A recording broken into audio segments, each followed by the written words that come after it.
As you know, Hawaii is the most dependent state in the United States. We are the only state that are required to be self-sufficient by definition. Our portfolio standards for renewable energy and energy efficiency, the most aggressive in the nation, are driving innovation necessary to spur the development of clean energy solution. It's not a challenge of generation. We all know that there are many renewable resources that we can use here in the islands. The challenge is about storage. I think the electricity generation is pretty well defined, and we kind of know what the parameters. There are still challenges, but the pieces are known, and we can see the trends that will get us there. Transportation is a lot more chaotic. There still needs to be a lot more activity in that area.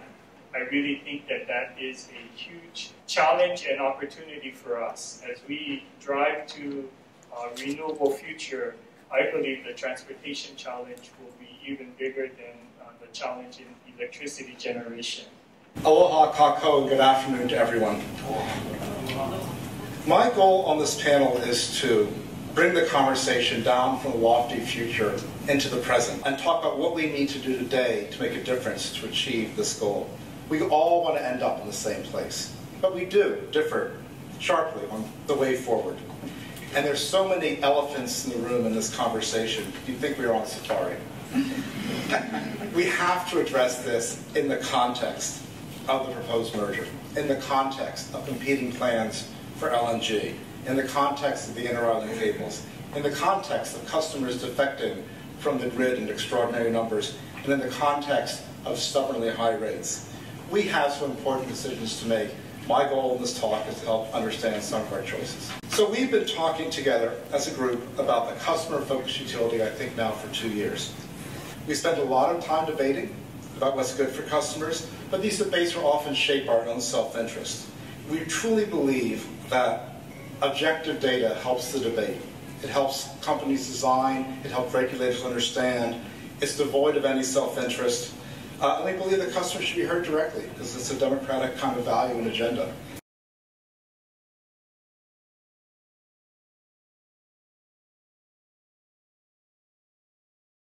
Hello everyone, my name is Peter Adler, and I'm very proud to have been one of the co-conveners of some workshops on joint fact-finding. Joint fact-finding is a collaboration process in which people work together to try to find solutions to tough problems, usually public policy problems, but others as well.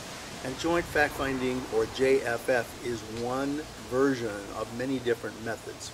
We've all been to public meetings. Some of you would be familiar with mediation. Some of you are familiar with facilitation. Joint fact-finding is a mediated process or facilitated process in which people come together to try to narrow, if not actually resolve, factual disagreements. Very often those disagreements, scientific and technical disagreements, are used as a sword or a shield. We're all familiar with dueling experts and dueling philosophies, but the idea is, can we get to the center of the storm factually and try to narrow down what really is evidence for facts and what isn't. This process has been used for maybe 20 years in different places, including here in Hawaii. It's been done on geothermal issues. It's been used for vacation rental policies on Kauai. This is an up-and-coming method. For the last week, we had 2 workshops that were convened by myself, colleagues here from the Accord Network, which is a network of collaborators and mediators, and as well as the University of Tokyo. So what you're going to see now is some of the footage from both of those workshops, as well as interviews and brief cutouts from some of the people who were at the workshops. Everybody who's a mediator or a facilitator or in the consensus building business or a collaborative leader has a model. They say, here are the phases I go through. Here are the steps I go through. JFF can be a standalone process, or it can be embedded in something larger. So there's pathways here. And The decisions around those things are interaction with clients and with participants and so on. So I just want to show you what's the phases. They come down to something that looks like this, and every time I present it, there may be a ninth or there may be, it just depends who I'm talking to. So this is not immutable, this is not written in concrete. But every project starts with some kind of exploratory phase. There's some early exploration, and it may pan out or it may not. So for example, Cam and I went to Kuantan in Malaysia to explore a possible JFF. We did some canvassing around and we decided the timing's not right, but we did go through inventory of issues. So there's this early scoping, entry. We had a sponsor. We had someone who was a former industrial court judge who said, come here, we're working on this very complicated mine processing issue, help us. So we had some portfolio through him, we had some initial traction to go there. We got a plane ticket, we got the things we needed to get moving. And then we were there and we were doing some of this scoping and appraising, assessing, trying to gain insight, and we actually came to the conclusion time's not right. Parties are really not ready yet. So some are and some aren't. There were legal acts, there were political elections in the wind, so we said time's not right. If they're ready to go, here's a good starting. That's that third piece, is trying to sort of do planning. And that can involve interviews and assessment and so on. The fourth one is lots of preparation, convening, getting people together with the terms of reference, with a charter, with whatever it might be. And then there's the whole substantive deliberation, which we also know is about relationship building and trust engagement and so on. It's got lots of pieces in it. And then there's some phase when you move from all the talk to what are we going to say, what are we going to do as a collectivity. So we've got to get some aligning, reaching agreements. And then in many instances there's some memorializing and documentation, report writing, reporting back to whoever engaged you, bringing it back to the legislator, to the governor, to whatever it is, and rolling it out. And there's lots of other bits and pieces in this. So make your own. You probably have your own. Don, you have a way, when you enter a situation, you have a methodology. You have a phase, a set of procedures. So I want to say this because JFF, if it's a standalone, could go through these phases. And if it's an embedded piece of a larger process, a dialogue, a roundtable, could also go. The second thing, what do we call these things? Words matter. Short words matter. So these are what I heard. Independent review panels, technical advisory groups, stakeholder panel working group, could be a dialogue, which is code for negotiation. People understand that coming in, but they prefer, if you say, would you like to come to a negotiation? No. Thanks, no. If I say, would you be interested in a dialogue, constructive dialogue? Yeah, that might be interesting. So the words we use, the descriptors are important, science advisory roundtable and so on. In this, JFF is the center of a universe of inspection, our unit of analysis. Remember that it may spill out in many different ways.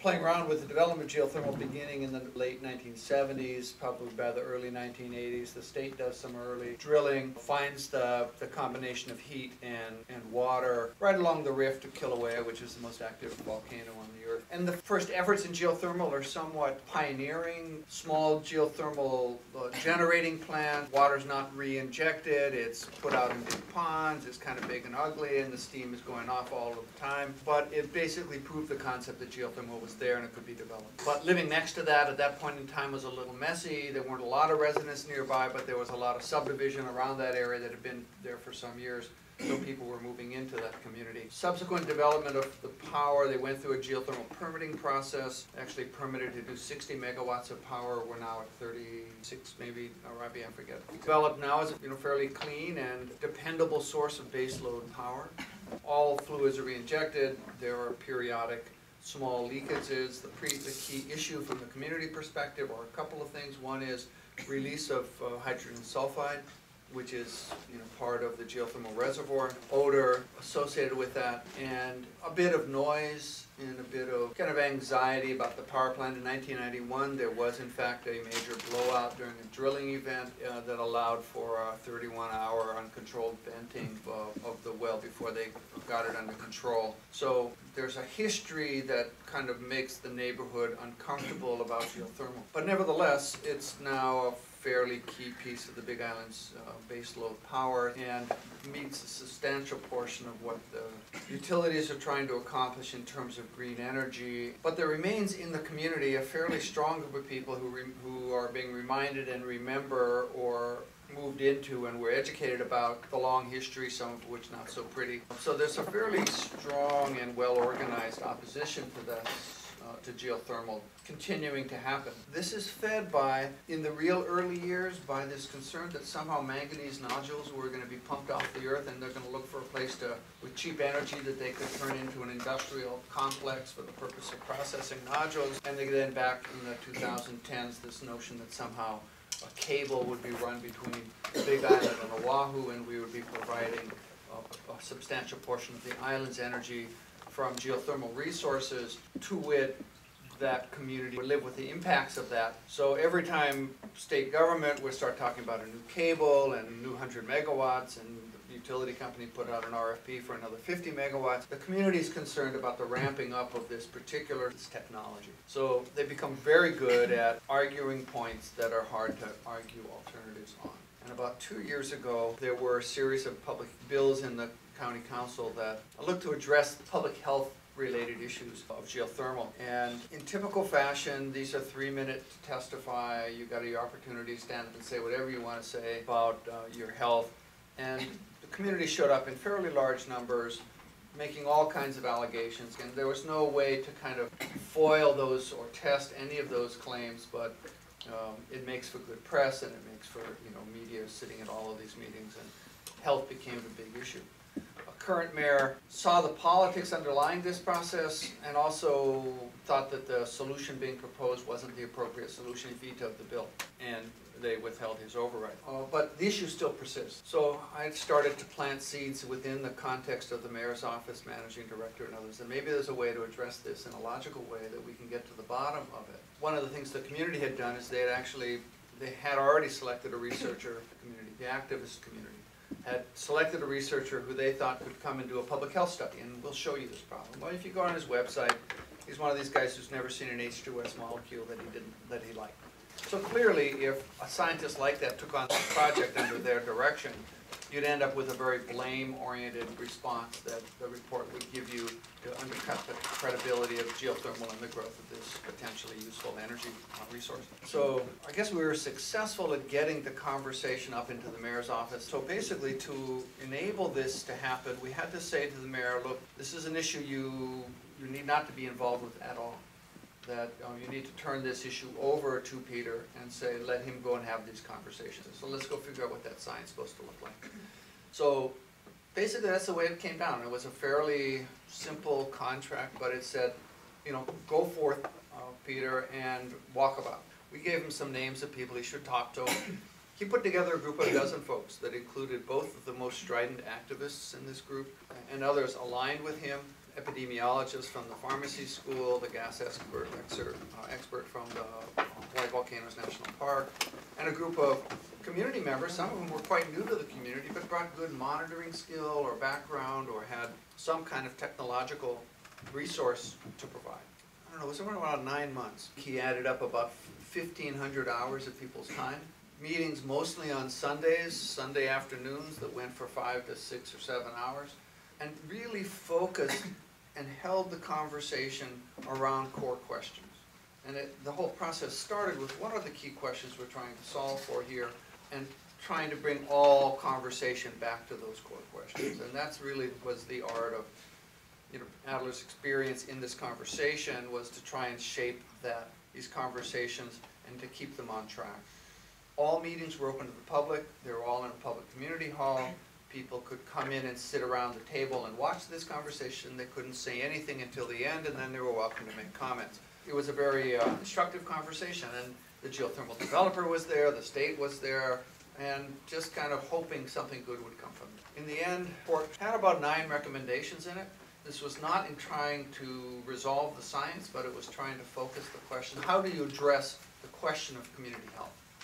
And so there were questions about groundwater monitoring and the impacts of re-injecting back into the groundwater with some of the small amount of chemicals that go in there, back in with the reinjection. Concerns for monitoring. There was a real lack of confidence in the monitoring technologies around the outside of the plant. Their biggest concern was really that they wanted a health study, and they wanted a health study to be done in the community to try and identify if what there were central nervous system issues, respiratory issues, or kind of anxiety kinds of related issues that could be traced back to the geothermal plant.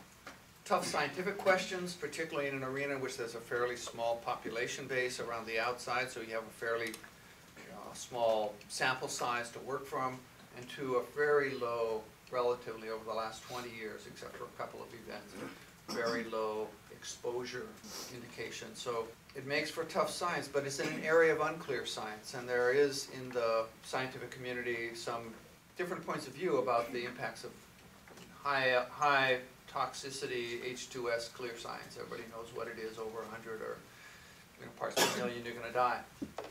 At the lower level, it's not as clear. Anyway, long story short, that report delivered to the mayor, summarized into short little blip so he could read it. Every one of their recommendations is doable. Let's make it happen now. There is a geothermal asset fund that provided some funding for this stuff, so it wasn't like it had to not pave a road and do this.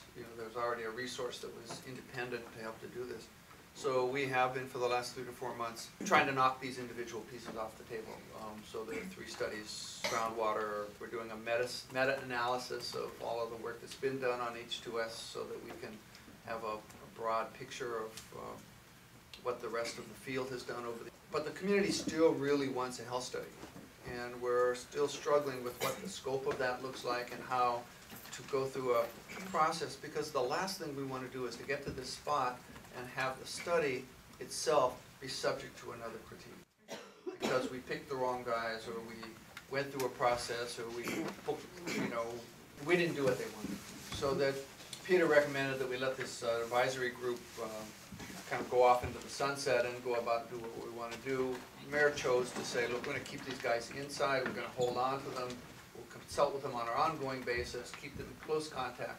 I think it's a good decision on the mayor's part, because what it's done is allow us to have an ongoing conversation so that as we work into the study, we can actually include them in a little bit of the selection process, and ultimately the outcome won't be something that is a surprise, decide, announce, and defend kind of a solution, but something that they